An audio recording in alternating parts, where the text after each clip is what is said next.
discovery. The night shift at Earth's Deep Space Monitoring Station was usually quiet. Too quiet. Lieutenant James Parker sat at his desk, drinking cold coffee and watching empty screens. Nothing ever happened on night shift. Nothing interesting anyway, but tonight was different. At exactly 2:47 a.m., his computer started beeping. A signal from deep space. James sat up straight. His hand shook as he reached for the controls. Please, help us. James froze. That was a child's voice. Someone, please. It hurts. His coffee cup fell to the floor. Children didn't travel in deep space. There were no children out there. There shouldn't be any children out there. Captain, James shouted into his radio. Captain, you need to hear this. Captain Rodriguez ran into the room. She was a tough woman who never showed fear. But when she heard that child's voice, her face went white. Where is this coming from? She whispered. James checked his computer. His hands were shaking now. Sector 7, about 40 light years away. One signal. No, Captain. James looked up at her. His eyes were wide. There are hundreds of them. The room went silent except for the voices. Children crying. Children calling for their mothers. Children speaking in different languages. English, Spanish, Chinese, Arabic. All human languages. Get Dr. Sarah Chen in here, now. Captain Rodriguez grabbed her phone. And wake up the United Council. Tell them we have an emergency. 20 minutes later, Dr. Sarah Chen burst through the door. She was Earth's best expert on alien communication. She looked tired. They woke her up from sleep. But when she heard the voices, she became wide awake. My God, she whispered. These are human children. We know, said Captain Rodriguez. But how? Why are they in deep space? Dr. Chen worked on her computer for an hour. She ran tests. She checked signals. She traced sources. Finally, she turned around. Her face was pale. These signals are coming from 17 different locations, she said quietly.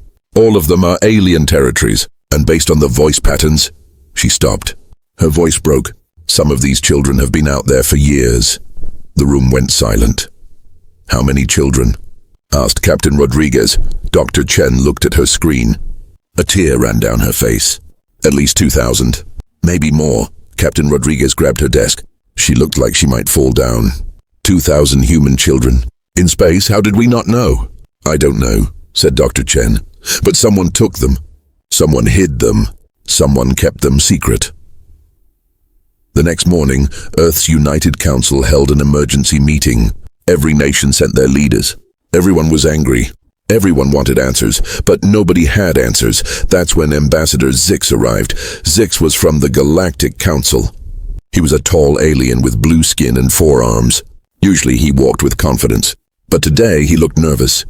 Very nervous, Ambassador Zix, said Earth's president. Do you know about these children? Zix's 4 hands twisted together. Well, you see, it's complicated. Complicated. The president stood up. We found 2,000 human children in alien space. Children crying for help. What's complicated? Please, Zix said.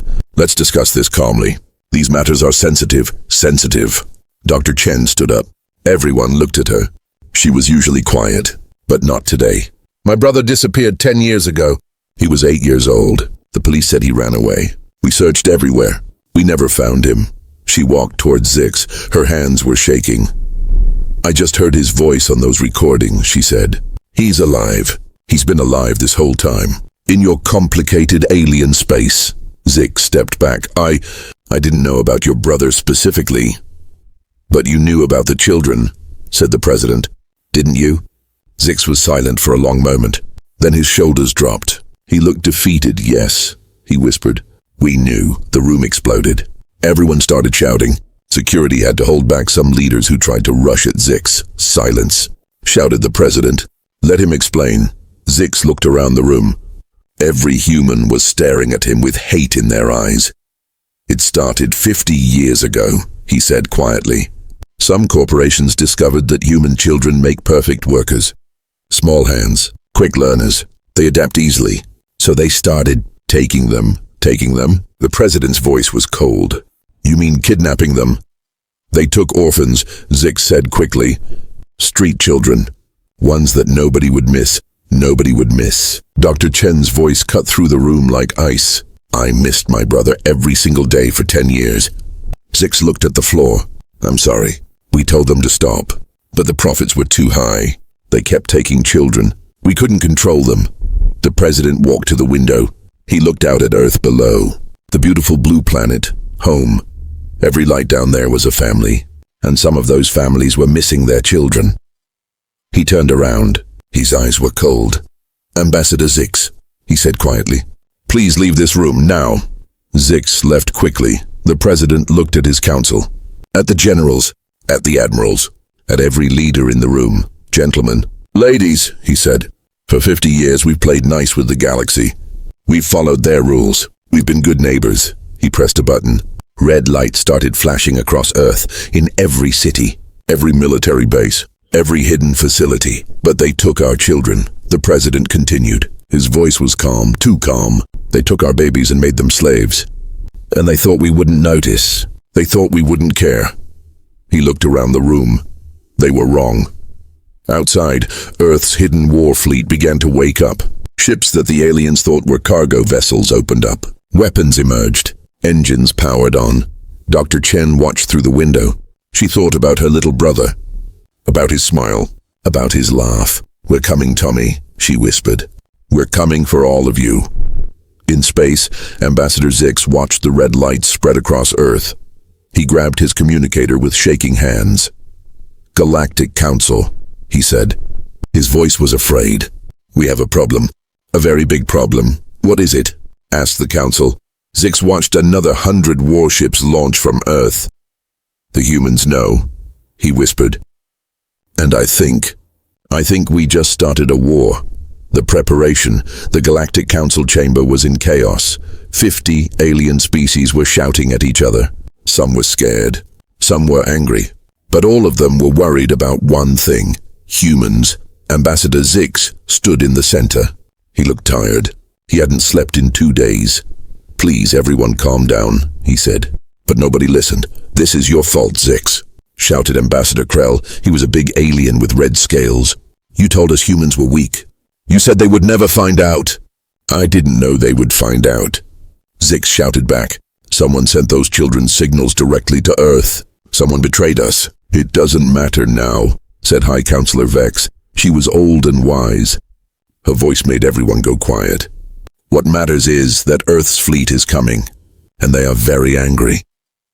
On the big screen, they watched Earth's warships moving through space. Hundreds of them, maybe thousands, all heading toward the first slave colony. "How many ships do they have?" asked someone. "Our scanners show 10,000 warships," said Zix quietly. The room went silent. 10,000? Krell's voice shook. But humans only had 200 ships last year. How did they build 10,000 ships?" "They didn't build them last year," said a new voice. Everyone turned. A human woman walked into the chamber. She was tall with gray hair. Her uniform showed 5 stars. "Fleet Admiral Rebecca Hunt. We built them 20 years ago," she said calmly. "We've been building them since the day we met you." Vex leaned forward. "Why? We welcomed you to the galaxy. We offered friendship." Admiral Hunt smiled. "But it wasn't a friendly smile, because we studied your history," she said. "We read about all the wars, all the conquered species, all the slaves, and we thought someday they might try to hurt us. So we prepared." She pressed a button. The screen changed. It showed human factories, mining colonies, research stations, those toy factories you laughed at. Admiral Hunt continued. "They were making weapons. Those mining colonies you ignored. They were military bases. Those research stations studying peaceful technology. They were designing warships." Krell stood up. His face was angry. "You lied to us." "No," said Admiral Hunt. "We just didn't tell you everything. Like how you didn't tell us you were stealing our children." The room went quiet again. Vex spoke carefully.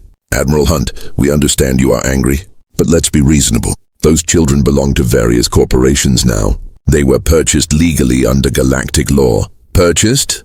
Admiral Hunt's voice turned cold. "You're telling me our children were sold? Like products?"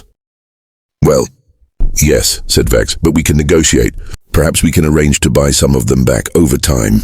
Maybe over the next 100 years. No." The word cut through the chamber like a knife.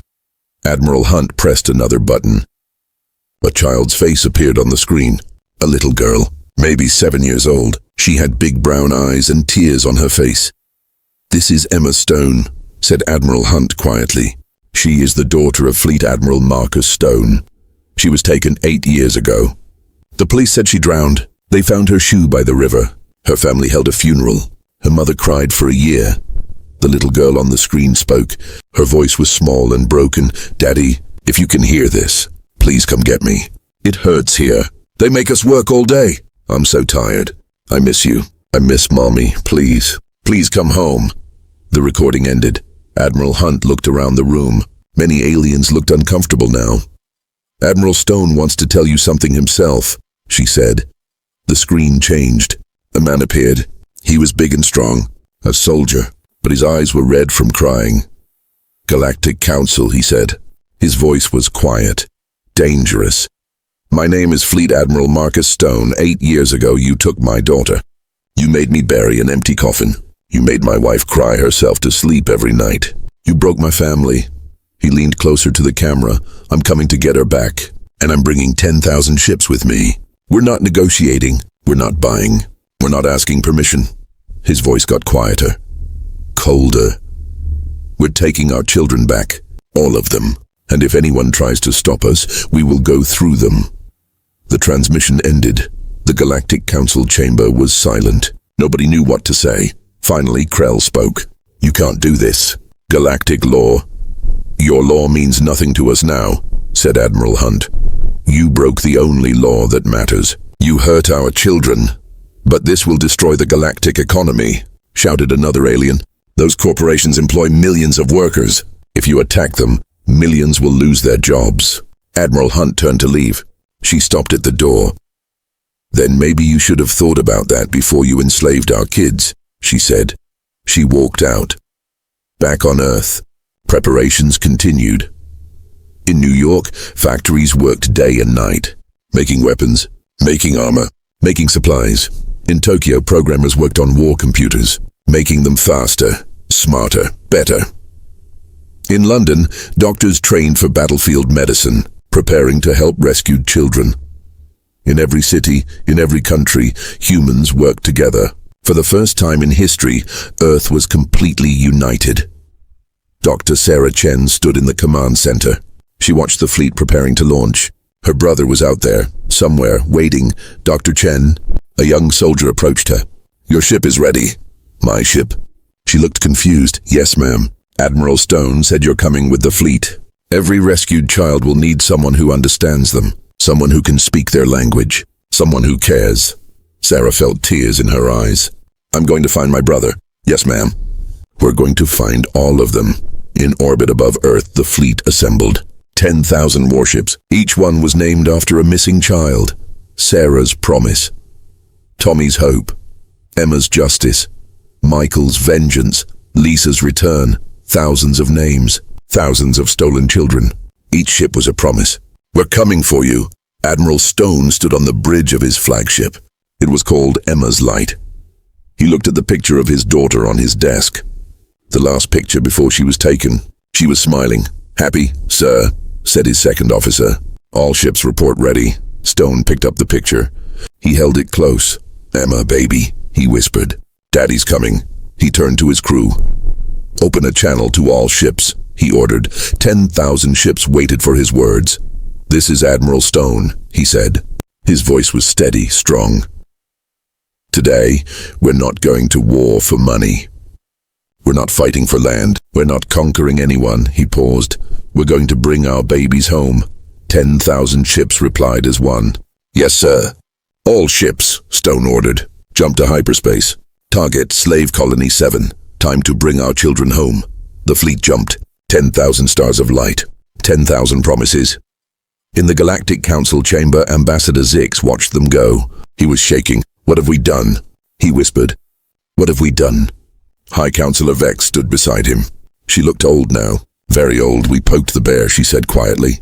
"We hurt their children, and now the bear is awake." She looked at the empty space where the human fleet had been, and he is very, very angry. On the screen, alerts started coming in. Human ships were appearing near the first slave colony. The colony was calling for help. They were scared. Ambassador Krell rushed to send warships to protect the colony, but everyone knew the truth. The galaxy had made a terrible mistake. They took human children.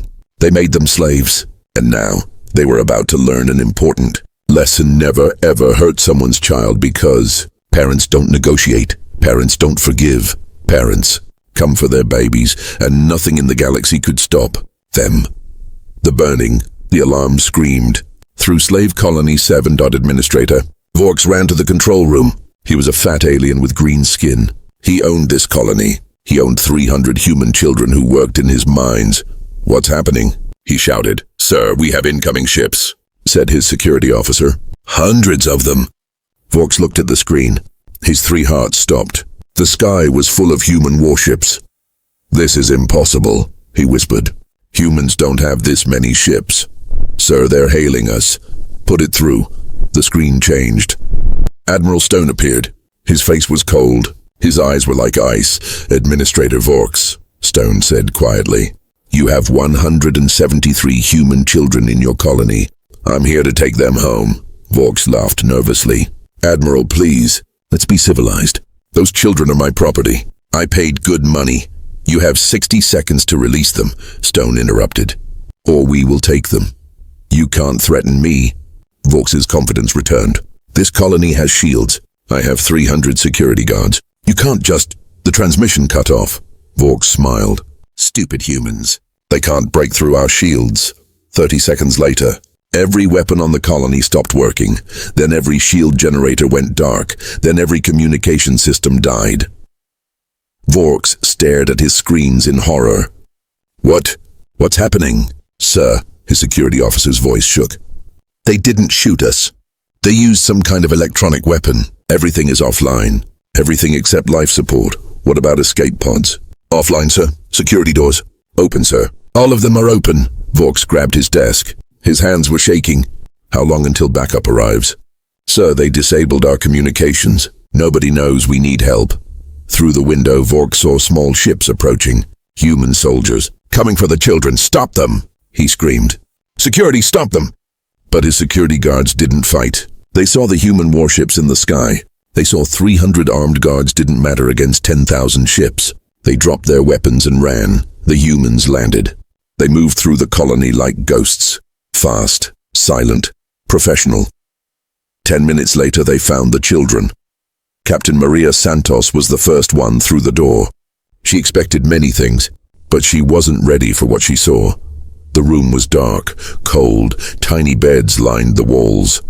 And on those beds were children, human children. Some were very young, maybe 5 years old. Some were teenagers. All of them were thin. Too thin, dirty, scared. U.S. Marines, Maria shouted. "We're here to help. We're taking you home." For a moment, nobody moved. The children just stared. They looked confused, afraid. Then a little boy stood up.